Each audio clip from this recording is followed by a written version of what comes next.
সম্মানিত দর্শক, আজকে আপনাদের সাথে আছি মেহেদী হাসান সুজন। আজ 13 নম্বর বাইতুল রেজা জামিয়া মসজিদে জুম্মার নামাজ আদায় করেন কেন্দ্রীয় সাবেক যুবদলের ভারপ্রাপ্ত সভাপতি ও বিএনপি জাতীয় নির্বাহী কমিটির অন্যতম সদস্য, ঢাকা 15 আসনের 2018 সালের বিএনপি থেকে মনোনীত প্রার্থী এবং আগামী নির্বাচন ঢাকা 15 আসনের ধানের শীষের কাণ্ডারি জনাব মামুন হাসান। সাথে উপস্থিত ছিলেন সাবেক ঢাকা মহানগর উত্তর বিএনপির সদস্য ও 14 নং ওয়ার্ড জনতা কাউন্সিলর আহসানুল্লাহ চৌধুরী হাসান। উপস্থিত ছিলেন সাবেক 14 নং ওয়ার্ড বিএনপির সিনিয়র সহসভাপতি নুরুল ইসলাম লিটন এবং উপস্থিত ছিলেন কাপুর থানা বিএনপির অঙ্গ সহযোগী সংগঠনের নেতাকর্মী ও এলাকার সাধারণ মানুষ।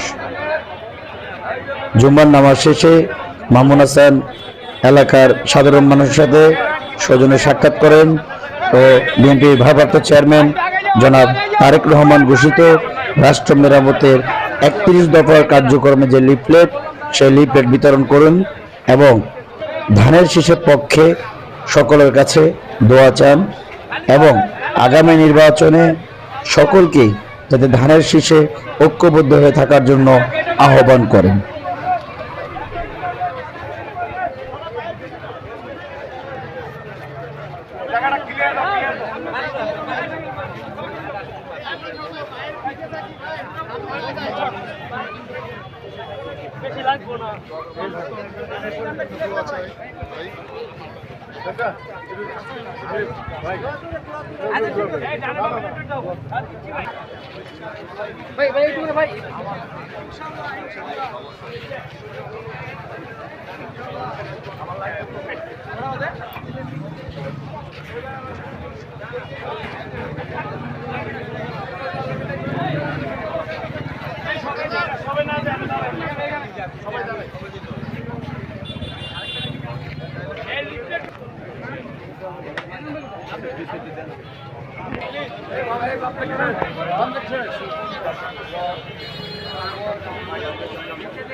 ভাই এদিকে এদিকে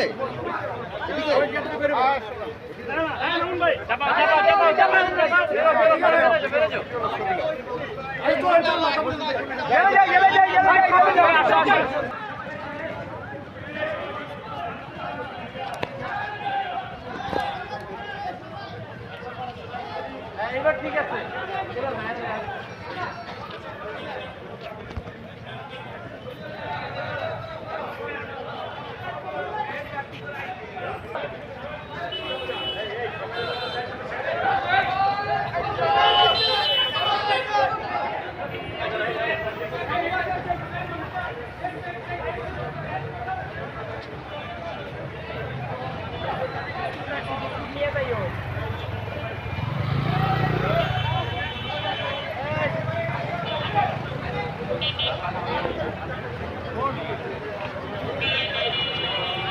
আপনারা সরে যান, একটু যাবেন।